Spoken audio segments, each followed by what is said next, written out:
Hi, everybody. I'm just some guy on the internet, and I want to talk about this thing we're looking at here that's called, I'm now calling my life design. Oh, no, not design, transformation. A transformation compass. And formerly, transformation roadmap. But I've gotten some interesting feedback on. I'm really leaning towards this idea that what it really is a compass that gives us some direction about how we're going to transform our lives, landscapes, and hopefully the world. So, in the last few videos, I spoke a little bit about this whole thing. You can go and check that out. And the base layer, which is mind. Moving up from this box around the edge, which is the mind, the box that contains everything else in our lives, we move up to the next layer that kind of contains everything else that we are going to try to fill our lives with, which is this is the disk of the world. This is our Earth. As we all know, the Earth is flat. Just kidding. So, but in a two-dimensional representation, it's like this, and the ball would fit in the box, I suppose. I don't know why I'm talking about geometry. The basic idea here too is that it's also a symbol of our um, our environment, the environment that we find ourselves in and that supports us. And this becomes the next big issue that we need to focus on as we attempt to transform our lives. But first, let's take a moment, as we said in the last video, to get into the mind space that we need to think about this sort of thing. So first, we're going to calm down a little bit.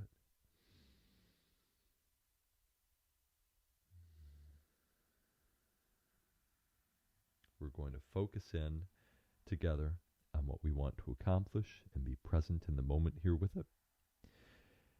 And we want to feel energized and refreshed so that we know that whatever we think of, we can handle it. We're not going to automatically naysay ideas that come up because we're in an empowered, energized mindset where anything is possible. We can figure out what's possible and what isn't and what we want to focus on later. The next thing that we want to do is, of course, just be happy to be here thinking about this. This is a joy and a privilege to get to think this way about our lives. So we might as well enjoy that. Okay. So now, as we tune in to the disk of the earth, the idea here is that we want to create an environment that supports us in achieving our goals and achieving everything that we want to do. This is just good modern science. As we start to think about holism, whenever we want to do a project, the environment that we're doing it in has a huge impact on us. We have research now showing that like having trees around will reduce crime rates and support academic achievement and things like that. We have good data on the environment breaking addictions and forming good habits. We have amazing evidence now that a supportive environment supports us in having a happy life and getting the stuff that we need done. So if we want to be serious about anything, really, then the idea of thinking about things holistically means that creating an environment that's conducive to accomplishing our goals is really priority number 2, right after making sure that we have the right mindset for getting it done. So that's where we turn to next. If you want to be serious about your landscape and transforming that, then we want to think about this, of course. And if you want to transform your life, then think about your landscape is also very important. It's the holiday season, meowy Christmas, everybody.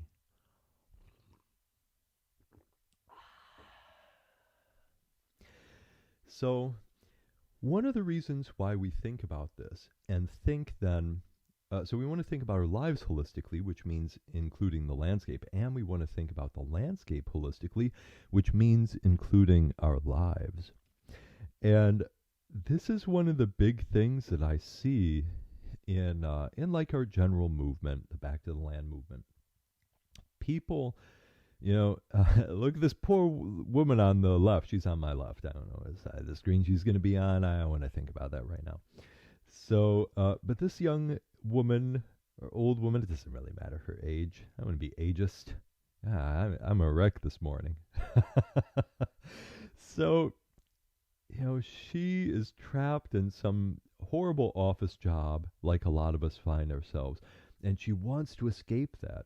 And the vision that she has is, returning to this nurturing, holistic environment. By the way, I use this image on the top left a lot, which I kind of created in my books and materials a lot to represent a nurturing environment. And she wants to be surrounded by beauty. She's thinking all of these things, and then we escape our jobs and we go back to the land, and we end up not at all in an environment like this because we take some BS course that tells us we got to till up the world and we got to, create some sort of horrible profitable farming thing, cover the earth in plastic, and instead of ending up in this nurturing, beautiful environment that we imagine, we end up in this life where we're at war with nature, and we're in an environment that isn't really at all like a natural environment and doesn't support us in any meaningful way at all.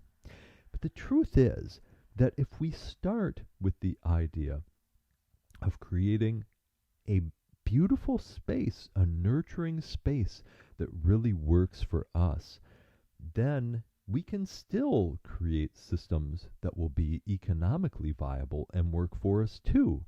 But we've also created something that's going to be nurturing to us and support our goal of having a beautiful, wonderful life in connection with nature much better than something if we just get into some dumb, profitable farming scheme. So, yeah, I'm going to move me over here for a second. Just to say, it's funny.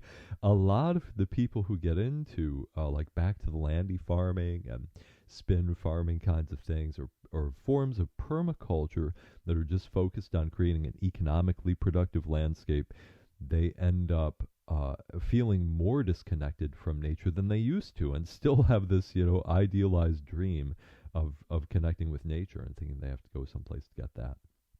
So we can create that right in our lives. The other thing about creating beautiful space is that, there's a great study out there that I was actually involved in a little bit, very marginally, in this permaculture community in central Illinois. It's where I got into permaculture. It's where I discovered it. And it's I think the name of it is an analysis of permaculture in America, something like that. And the interesting thing about it is that at that time it was a very energized movement, and it created like a dozen, fairly high-profile permaculture gardens and spaces, and over time, almost all of them kind of went away. And one of the reasons why I see gardens go away over and over and over again, or these little micro farms fail and stop after a few years, other than that they're not economically viable, is that they haven't created any space, a sense of space. They haven't become a place at all. They haven't included places for humans to even be in. So we just really, I feel that we'll create a better movement for us as individuals, and we'll create projects that are more likely to last when we begin to focus more holistically. So I'm going to say, whatever your goal is for your landscape, in permaculture we focus a lot on developing goals. And whatever your goal is for your landscape, I'm going to say, consider changing it and adopting this goal, which is as the super goal. You can have other goals underneath it, as we see here. But the super goal is just to make a place, a place that's a beautiful place. And one of the reasons why we can allow ourselves to say, making a beautiful place, this isn't human centric. This isn't us trying to dominate nature or putting our own needs and priorities first. We're nature. This is us reclaiming our rightful place as part of nature. Nature isn't that thing over there that we have to steward and control. We are a part of nature, and what we need to do is become a part of it again in an ecologically beneficial way. We need to become keystone humans. And this is how we do it. When we recognize that we have a built-in kind of aesthetic sense for what a beautiful place, what an ecologically healthy place is. When we go to places that are just really beautiful places for us, it's usually because they're ecologically rich and healthy, right? We have built in mechanisms for recognizing a place that will be a healthy place for us as humans to thrive, which means having a complete ecosystem, which is going to have a complete food web for us and have a lot of abundance for us. So we can, to some extent, allow our aesthetic sense to guide our decisions. Now, we also have to be clear that our innate aesthetic sense is going to be different than what Home Depot is telling us, right? We don't have to cover everything in cement blocks and hostas. That's that to me is actually ugly.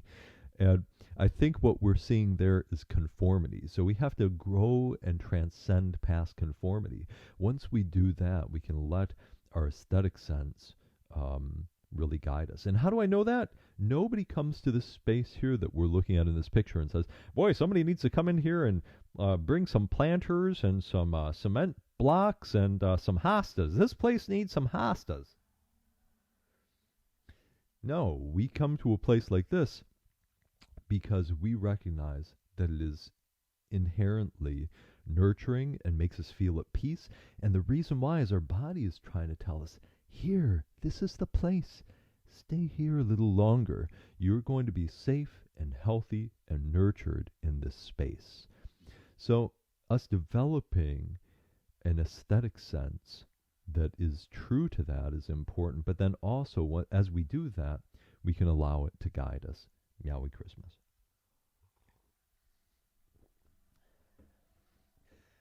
So here we have this disk of the earth with some ideas about what makes a beautiful place.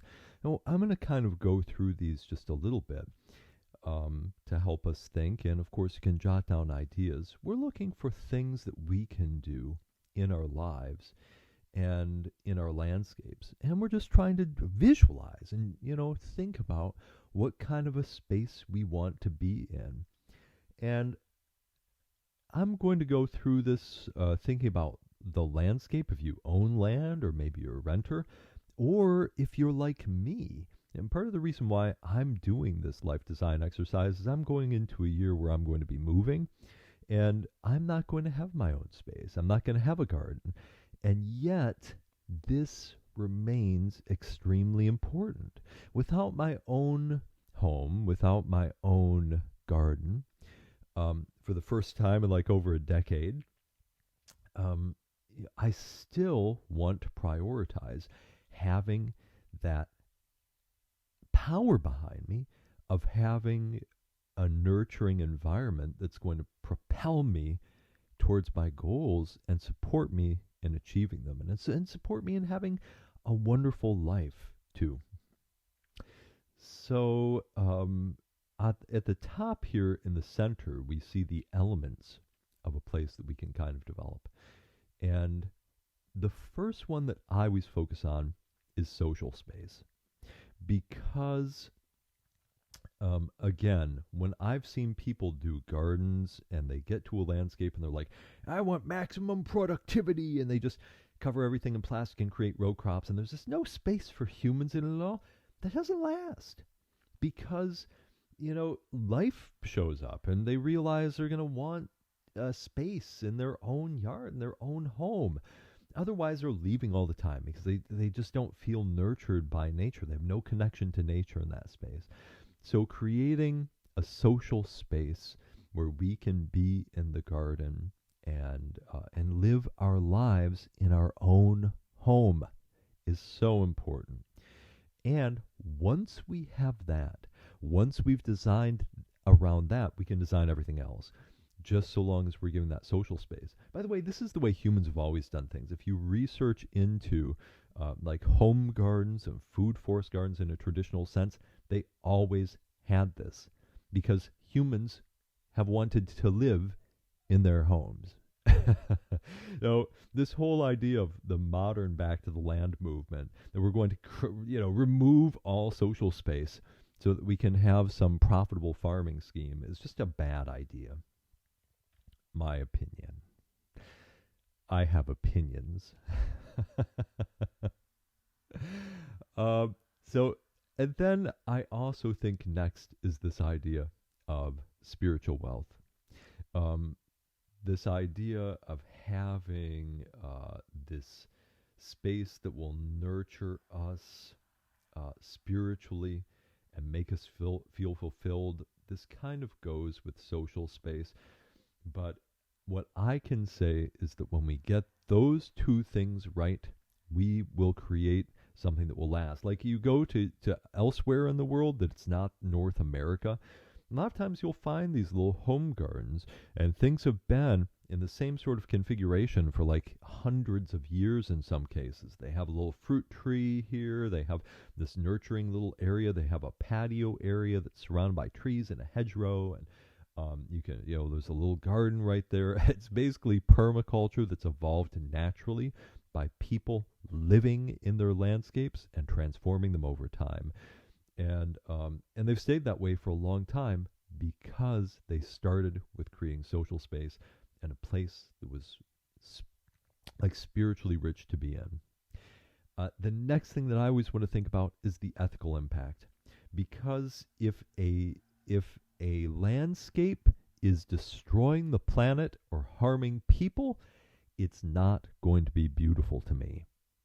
Whereas a landscape that is sequestering carbon, that's accessible, that's and sequestering and caring for water and biodiversity, and it's growing some of our food, so it's fighting the corporate dystopian food system, and it's impacting and reducing pollution. When I see a place like that, that is going to be truly beautiful to me.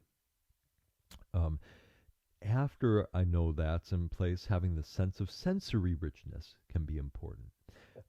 We can talk about that a little bit more. Some balance with nature, and safety and security.